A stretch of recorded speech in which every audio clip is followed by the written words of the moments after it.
v glavnem temelju Evropske unije, to v njegovem finančnem stebru, v evroskupini. Ta bo šla skozi gotovo velike spremembe. In jaz sem danes povedal tudi v tem smislu uradno in danes pred širšo javnostjo. Slovenija je podprla nedavni pogovor in dogovor med Berlinom in Parizom glede vlade, gospodarske vlade evrocone. Jaz si pa dovolim, ne samo kot politik, tudi kot poznavalec, reči, da je to verjetno samo eno od prvih korakov v pravo smer. Pravim, to je moje osebno mnenje. Ta smer se bo verjetno enkrat končala s tistim, kar bomo rekli Združene države Evrope. Brez zamere, da to ponovim tudi na tej tiskovni konferenci. In vem, da je to predvsem problem za Slovenijo, manj kot za Zvezno republiko Nemčijo. Ni mogoče imeti uspešne valute za 17 fiskalnimi politikami in za 17 različnimi davčnimi politikami.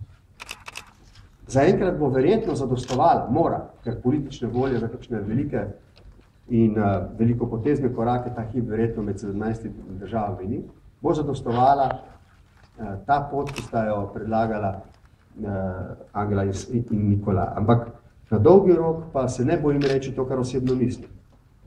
Da bo verjetno evropska ideja preživela 21. stoletje, če bomo na koncu živeli v Združenih državah Evrope.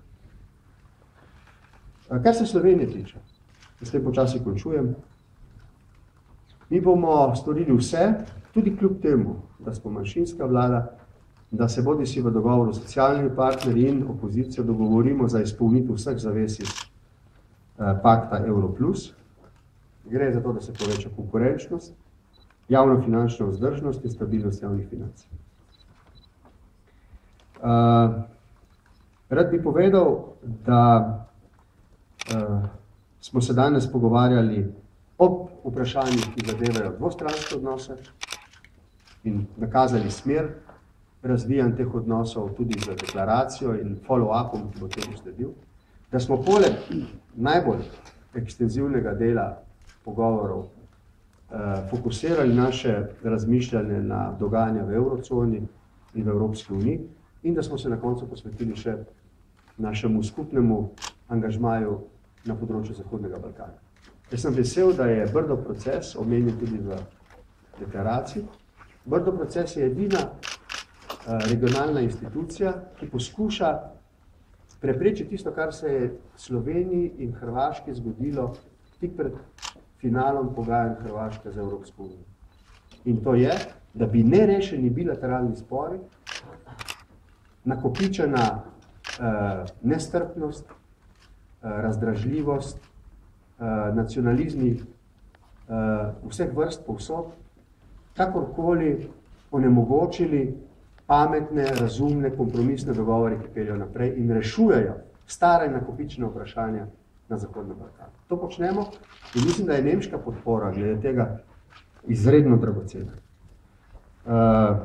Ker bi želel in vi tudi, da slišimo bolj kot sicer na tem sestanku z vami našo gostjo. Ne na koncu rečem, da v luči mojih osebnih prizadevanj in stremljenj slovenske vlade, da bi bili naši odnosi nekaj posebnega, si želim, da bi bil tudi tvoj preživeti dan, čeprav kratek, draga Angela, v Ljubljani in Sloveniji, vsaj tako nekaj posebnega, ko se to želim za našo vlado.